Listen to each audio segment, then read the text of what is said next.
if you could do anything different when it comes to planning, what would you do?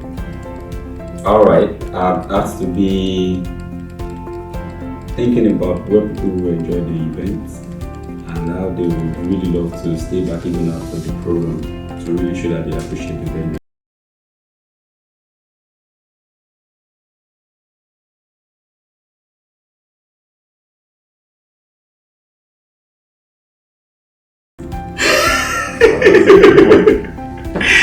Of course, we plan the event for them, for the guests. They don't show up, then therefore we're just being facility.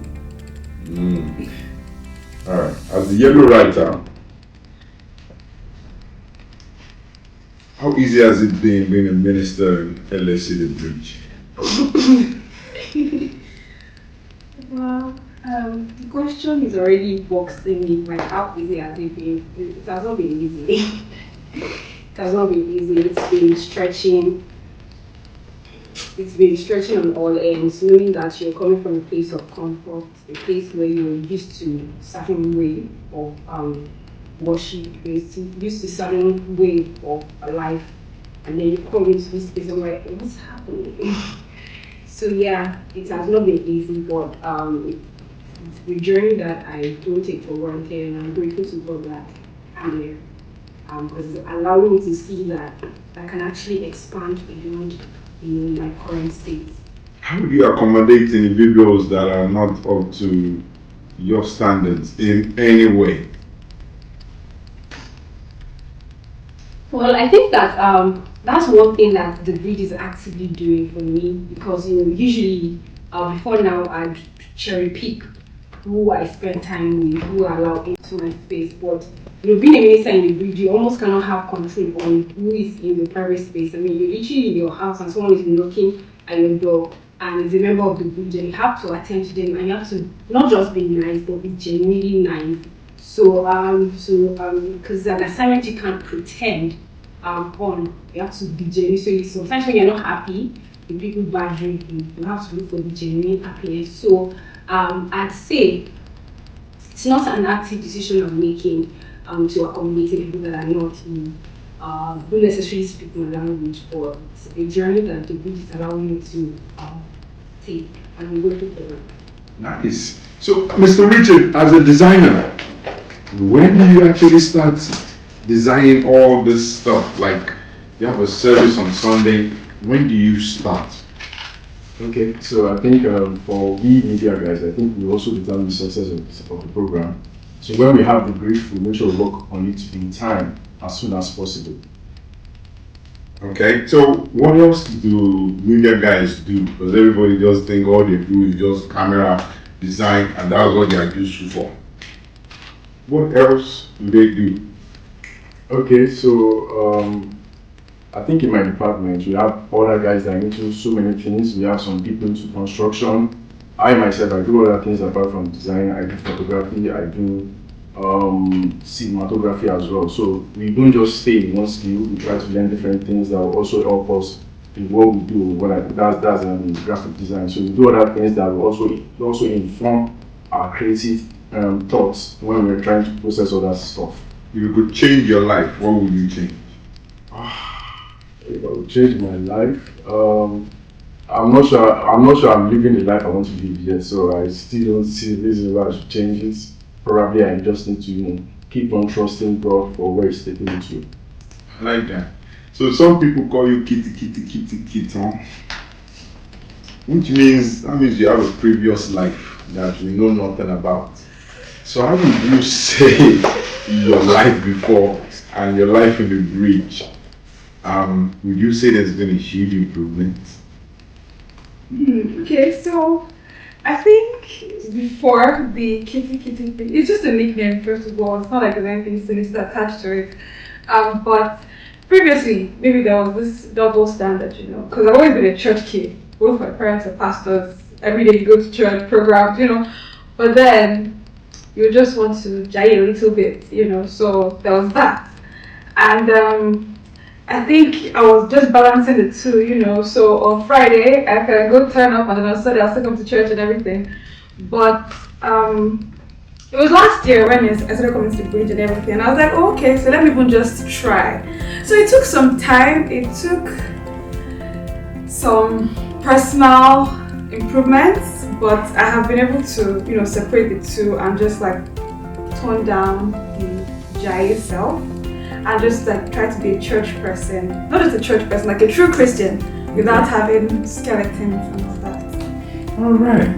So, how do you think you'll be able to maintain the truthfulness that you now have in you?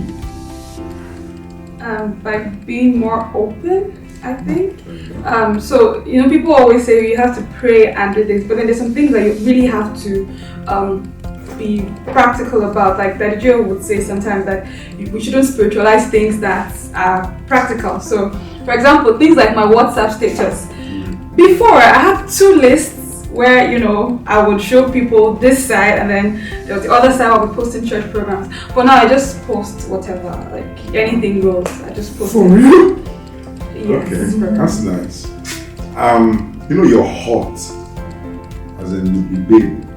How do you handle the pressure from all these people that are just trying to get in? As ironic as it may sound, there's really no pressure, to be honest, because everyone sees Kita and says, oh, she's not very approachable, or some people say I'm proud, which is not true, by the way. So I think I'm lucky in that department. I don't have that kind of unnecessary pressure. Everybody assumes, oh, she's in a relationship, so I'm fine. Okay. So as a comedian in one side of your life, what do you do? At which point is everything not a joke? Every time when I'm not on stage, everything is not a joke. Oh wow. So now being a deacon and then coming into LSE the Bridge, why? Why did you stay in the church where you got deaconed? Okay, so I got ordained in the regular church, not youth church, and I just wanted something different. Before then, I used to be in broadcast band, and I just wanted to do something more tasking. And when we started the Bridge, I decided to join the Sunday school department, and my HOD was so surprised to see me because he would always say, no, it can't be you. It can't be this you. And that's, for me, that's a sweet thing, because a lot of people will just see me and just feel, oh, don't worry, it's always joking and he's a comedian, and they won't know that there is more to it. I was speaking to someone one time and she looked at me and was like, nah, my sound there. Well, to the glory of God, we are managing. What was the feeling of your pastor that you abandoned? I didn't abandon him. So I went to him and I spoke to him that I'm changing church, and he prayed for me, actually. Prayed for me. Was it with all his heart? With all his heart in his office. He even gave me anointed oil. Anointed me. So it was from all his heart. And I still reach out to him. I still call him, talk to him, make sure I see him on cam. So I'm still very much good with this in my life. Alright. So yourself, Bridge, in the next 5 years, where do you see yourself at the Bridge? Where do I see myself at the Bridge in the next 5 years? So first off, for me, the whole 5 years itself, I might have a particular 5-year plan, and in God's plan is a 2-year plan. Yeah, so in God's actual plan, it might be a 1-year plan, and I'm putting it into 5 years, and I'm trying to tell God that He should extend it for me, because everybody just do, oh, God's time is the best, and we don't know when God's time is. So in 5 years' time, at the Bridge, I'll be where God wants me to be. Nice. So as somebody that speaks multiple languages and you've traveled to different parts of this God's green earth, what do you think is the problem with Nigerians?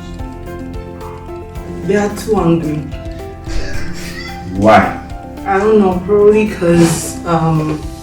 because everything in this country is kind of hard, and I don't know, but everybody in Nigeria is angry. I don't know why. People don't have joy on the streets. Oh, wow. Yes, sir. So in Côte d'Ivoire, Ivory Coast, Would you say there's joy on the streets? Well, there is because you find out that it's a people that receive value for their votes. Oh, Yes, they receive. It's not America, but it's very okay. all right. As a seed, a pastor's child that has lived in a nation away from the source, being the mission that RCCG is. What would you say is the difference between the way RCCG business is conducted in Nigeria against when it's so far away from the source? Okay, so the difference is, so over there, the seeds feel like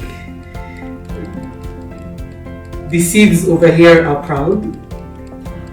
Okay. Yes, they have like a very not so nice idea of them, probably because of the way they've been treated in the past. But for me, who's had a taste of both of them, it's just be good and everybody will be nice to you. But what about RCCG itself? Does the same rules that apply here apply over there? Yes, they're even stricter, if I must say. Yeah, stricter. Because I mean,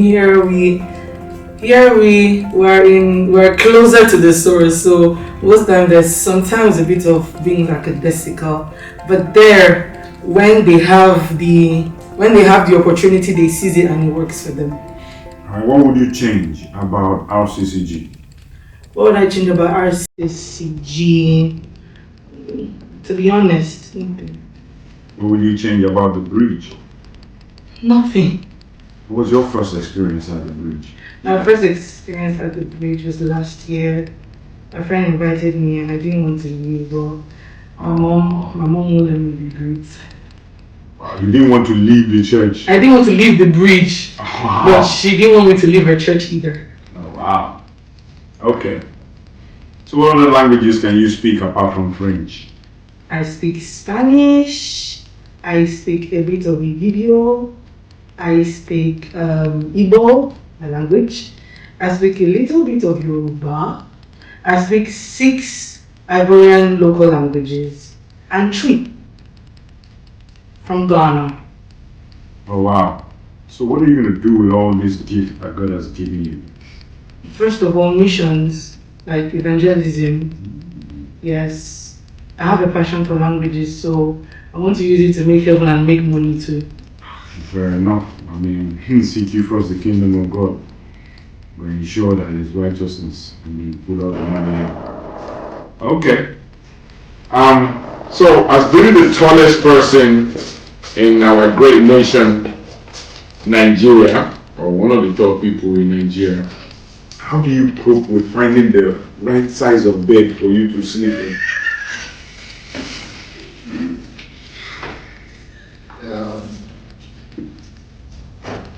Majorly, I think all bed is my size. Oh, nice. So when I find any bed, I just need to, put myself in that position. So I don't choose.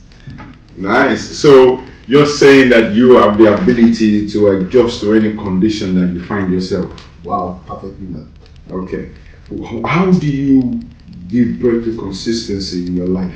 You don't miss the prayers on Zoom. You don't. How did you build that culture into your system?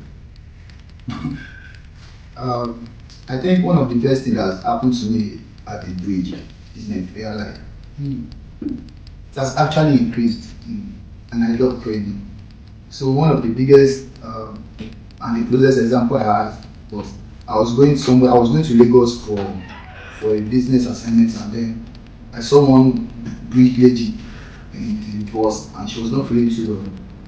I didn't know when I had to follow her to where she was going to, because she was going to alight in a different place. Yeah. So I had to follow her there.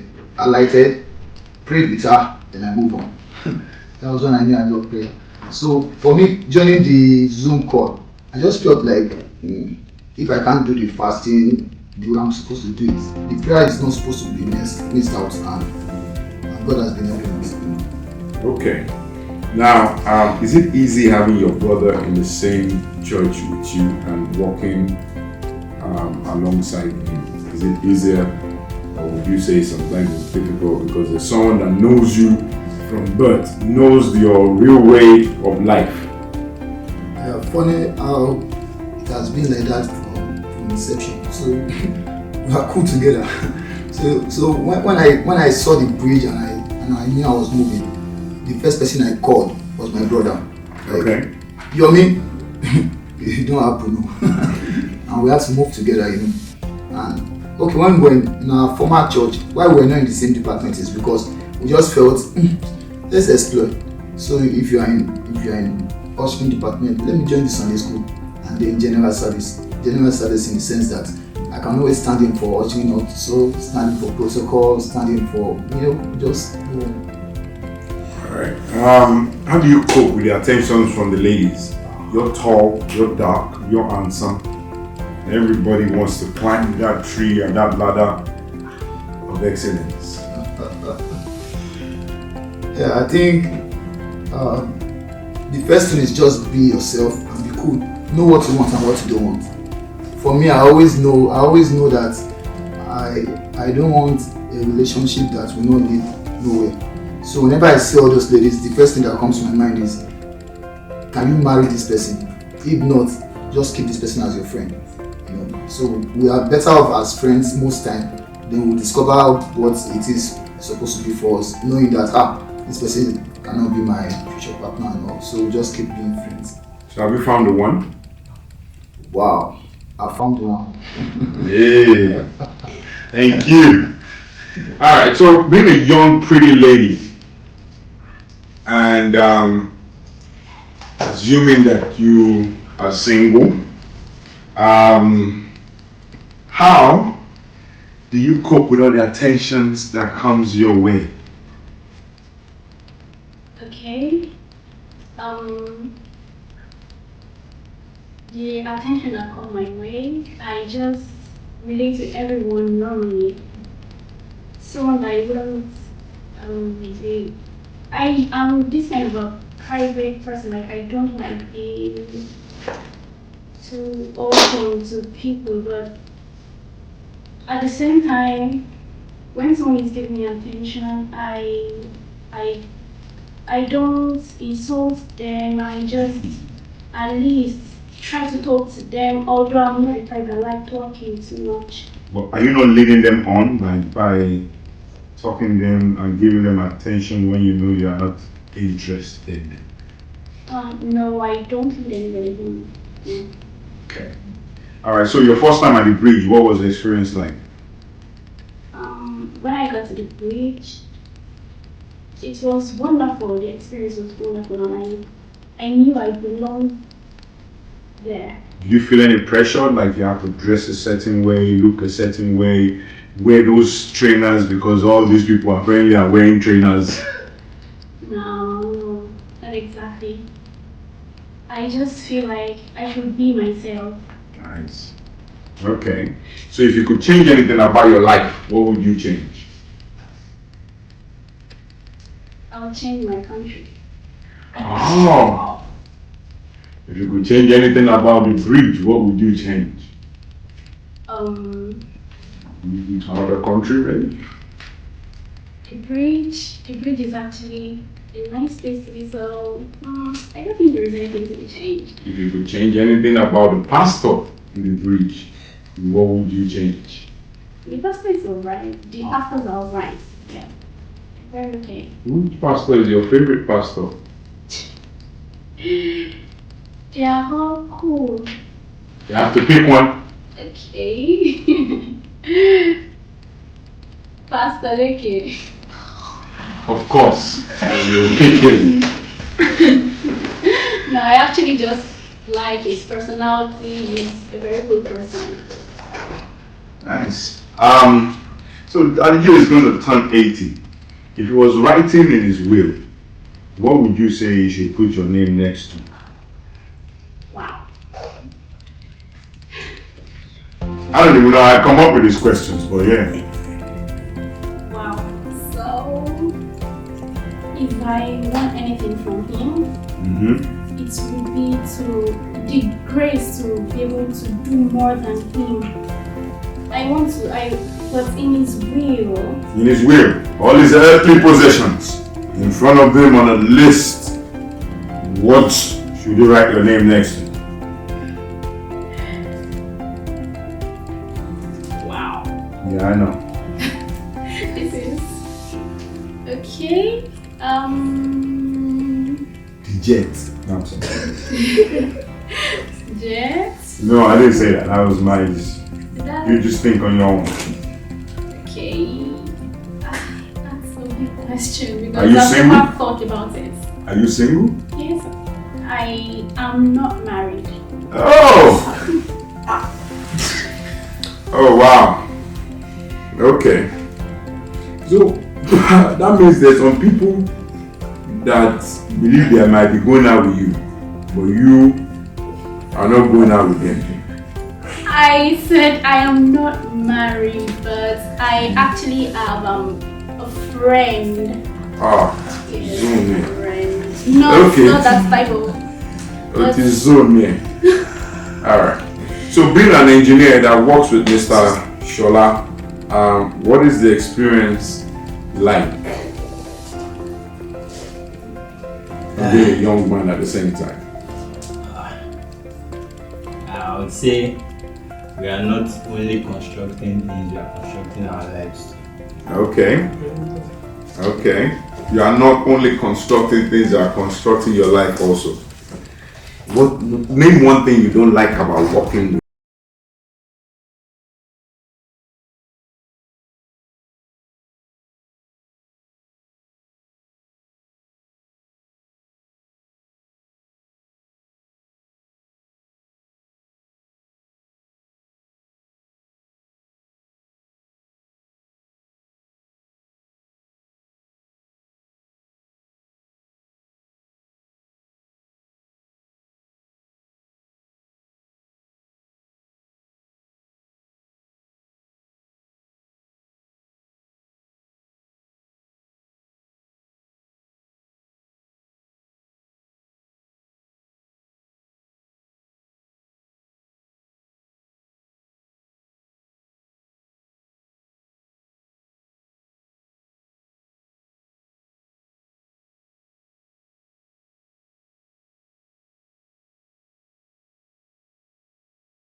Who's your least favorite pastor?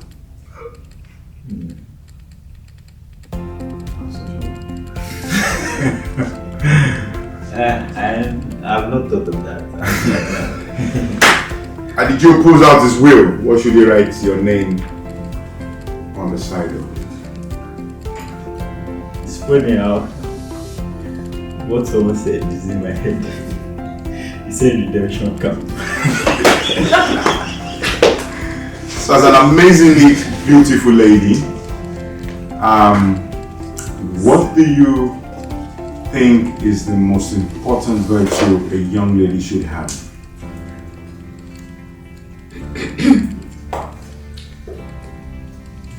Good character, I guess. Why do they call you English? I don't know. Why don't you know? Because I only just studied English at school. Okay.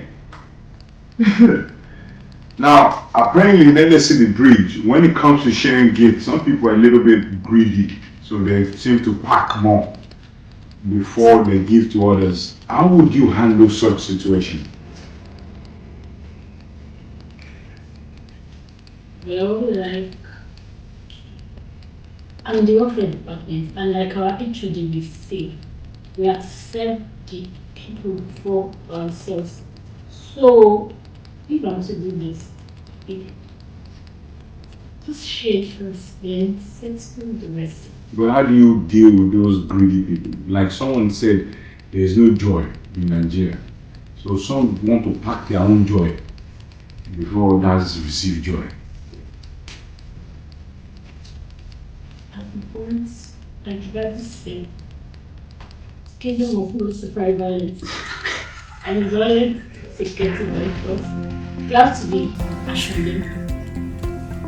So you are allowing them to take those gifts by violence and by force. I'm not allowing them to take more than they're supposed to take. Okay. Like So in 2 years you become the HOD for welfare. What will you do different from now?